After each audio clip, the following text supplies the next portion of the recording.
I want you to take a second and just picture your absolute earliest memory. Oh, that's a tough one. Right. But try to visualize the lighting, the people in the room, the specific feeling you had. You've got it. I think so. Okay, now I want to challenge you. What if that memory isn't actually yours? Wait, what do you mean? Like, what if it's just a narrative you've been fed by your family so many times and with so much conviction that your brain just, well, fabricated the visual evidence to match the story? Wow. Yeah, I mean, that is a fundamentally destabilizing idea. Exactly. Because if our foundational memories are heavily edited fictions, we really have to question the structural integrity of our entire identity. Are we the authors of our own lives? Or are we, just reciting a script handed down to us by the people who raised us? And that deep sense of narrative vertigo is exactly where we are starting our deep dive today. We are exploring a remarkable, newly published one-act play. It just came out in March 2026. Right, by Farid Novin. Yes, titled The Manuscript of Ismail. And our mission here is to dissect how we construct our identities, how the shock waves of massive historical events physically reshape our personal lives, and the heavy baggage of exile. It's a lot to cover. It is. But before we get into the heavy philosophy, you need to be able to visualize this space, because the staging itself is a puzzle. Yeah, the visual language of the play immediately signals that we are stepping way outside of linear realism. We are entering a totally psychological landscape. Picture a dark, minimalist stage. Down on the front, sitting in this kind of loose semicircle, are 6 men, and they are physically identical. Same height, same build. Exactly. Wearing variations of the exact same clothing. They represent 6 15-year intervals of a single man's life. Ismail Niknam. So Ismail 1 is ages 1 to 15, Ismail 2 is 16 to 30, and so on. Scaling all the way up to Ismail 6, who is in his late 80s. They're essentially 6 fractured iterations of a single consciousness, just trapped in the same room, forced to reconcile their competing versions of the truth. And upstage, this is crucial, sitting behind a slightly elevated, incredibly plain desk, is a character called the Examiner. She's dressed formally, she never speaks, Never. she never reacts, she never justifies her presence at all, she just watches the men. Okay, let's unpack this. Starting with the very first memory the older Ismails try to present to her. Right, so they attempt to establish a baseline origin story. It's the incident of the well. Oh, this scene is wild. It really is. So Ismail is 3 years old. He slips away from his sleeping mother, climbs the stone edge of a deep well in the courtyard, and just falls in. Only he doesn't hit the water. He happens to fall squarely into the wooden bucket suspended on the rope. Just incredible luck. Yeah, so he is left sitting in pitch blackness, swinging over the abyss. Now, the older versions of Ismail don't just recount the event to the Examiner, they dissect the mechanics of how this story has been weaponized by their family over the decades. We see an absolute masterclass in narrative psychology here.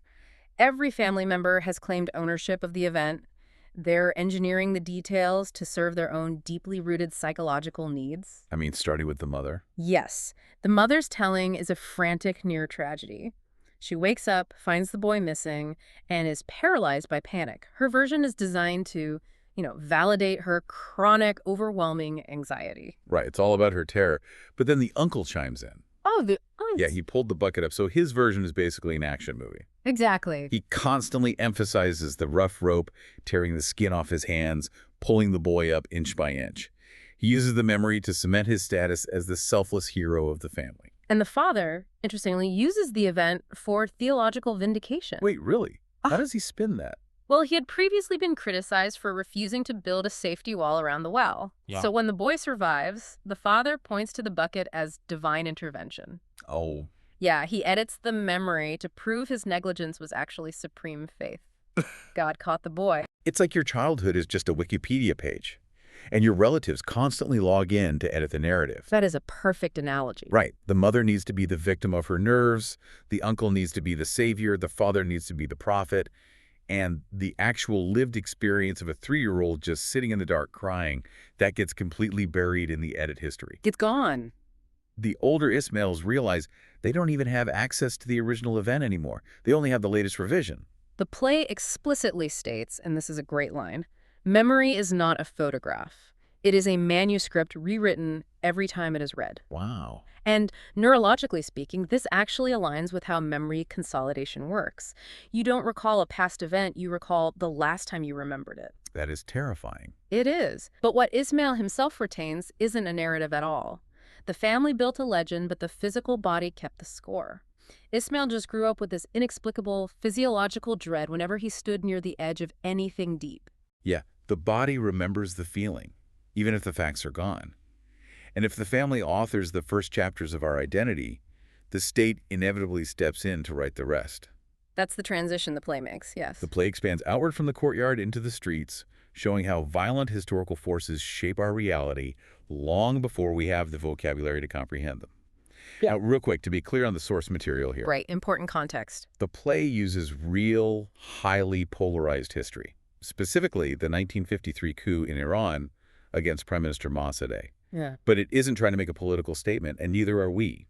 We are strictly looking at the mechanics of how geopolitical trauma filters down into a child's psychology. Absolutely. The playwright is totally focused on the collision between macro-level state violence and micro-level human development. We see 7-year-old Ismail in 1953. Open army trucks are rolling through his neighborhood. Mobs are chanting slogans. To a 7-year-old, the geopolitics are just white noise. They don't mean anything. Right.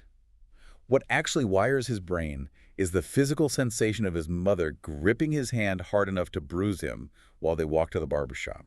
He is experiencing a phenomenon known as neuroception. The child's nervous system completely bypasses intellectual understanding and directly absorbs the ambient terror of the adult holding his hand. Absorbing the terror directly. Yes. Danger literally becomes the atmospheric pressure of his childhood.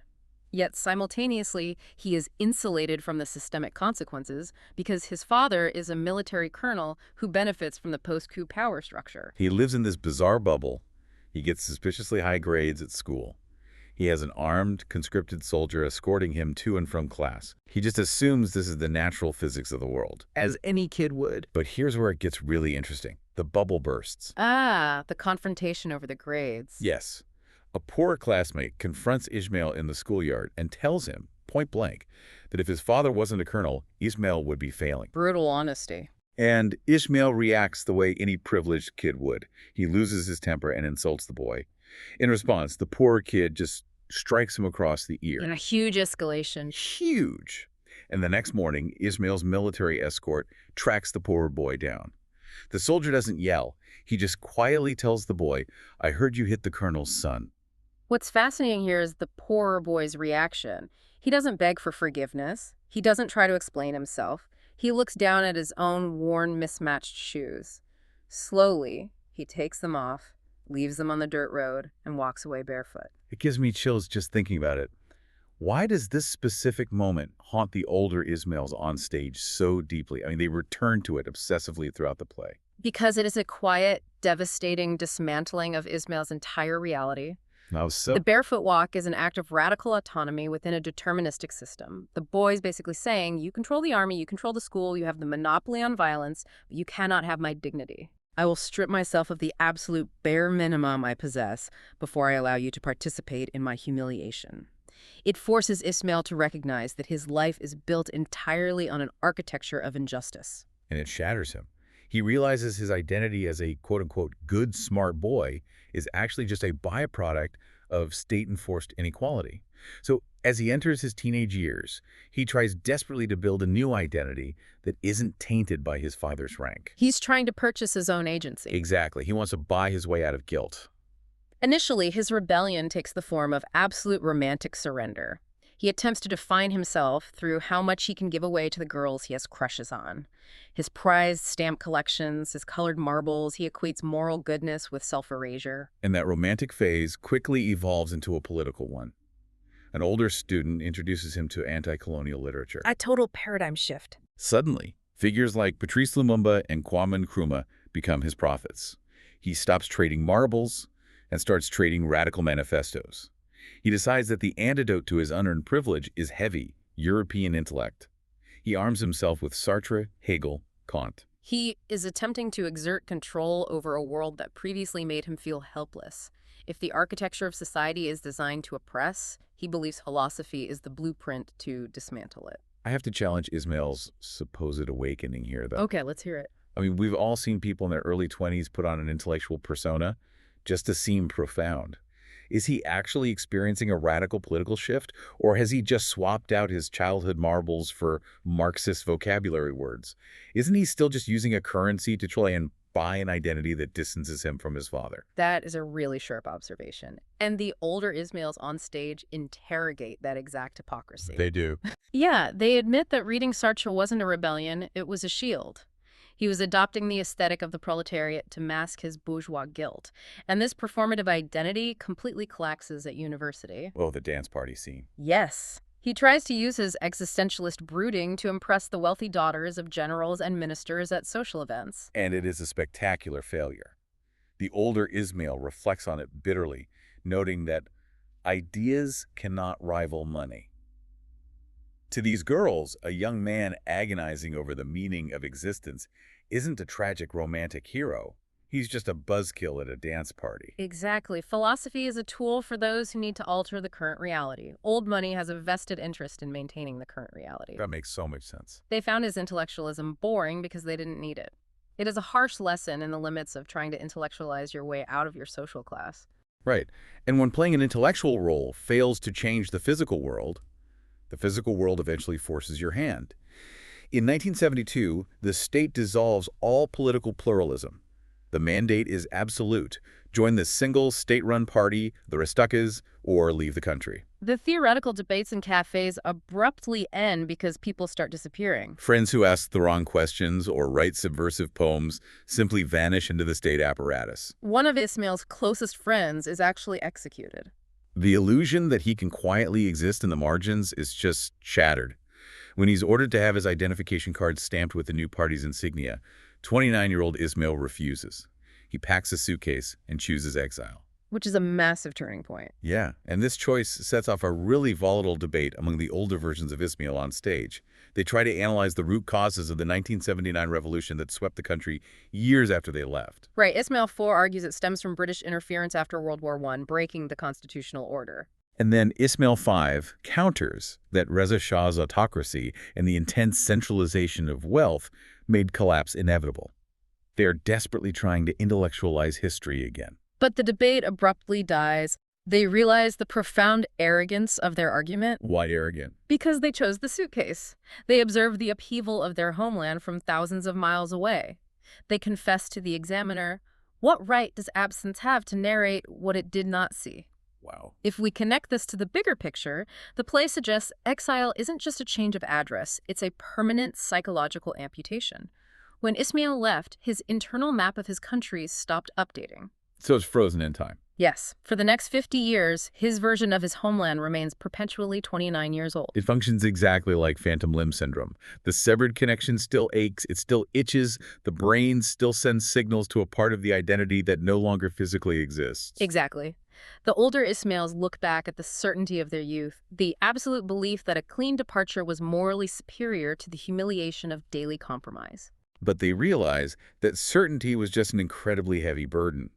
Leaving didn't free them, it just forced them to drag the weight of an untested conviction through the rest of their lives, constantly questioning if they abandon their home or save their soul. Which brings us back to the silent, unblinking presence of the examiner. So what does this all mean? The 6 men have laid out their edited memories, their failed philosophies, their justifications for leaving, and the examiner has offered zero validation. Nothing. The silence forces the Ismails to turn inward, and they make a terrifying realization. They look at each other and admit they are effectively strangers. If the 29-year-old Ismail passed the 70-year-old Ismail on the street, they wouldn't recognize each other, let alone trust each other. They are bound together only by a legal name, shared debts, and a series of inherited narratives. So the coherent self they've been trying to present to the examiner is a complete illusion.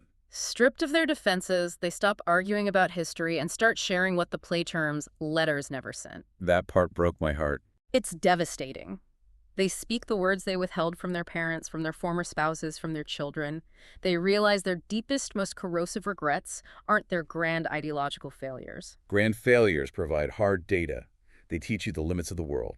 The true tragedy lies in the omissions. Yes. The small, everyday kindnesses that were intentionally withheld. The phone calls ignored out of stubbornness. The apologies drafted but left in a desk drawer. A life, the play suggests, is ultimately defined by its empty spaces. As the weight of these omissions threatens to suffocate the men on stage, it is the 7-year-old, Ismail 1, who breaks the silence. The child. Yeah, he doesn't grasp the existential dread. He just observes the older men objectively and says, I think you are all very tired. And the adult Ismails drop their intellectual posturing and concede to the child, yes, we are all very tired. It is a moment of profound empathy across time. But the examiner remains impassive. This raises an important question, one that strikes at the core of human determinism.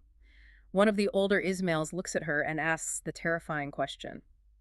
If our memories are unreliable manuscripts edited by our families, and our identities are molded by the shockwaves of state violence, and our philosophies are just coping mechanisms. Did we actually make any of the major choices in our lives? Exactly. Did he actually choose to leave his country, or was he just pushed out by a vector of historical forces and childhood phobias he couldn't control?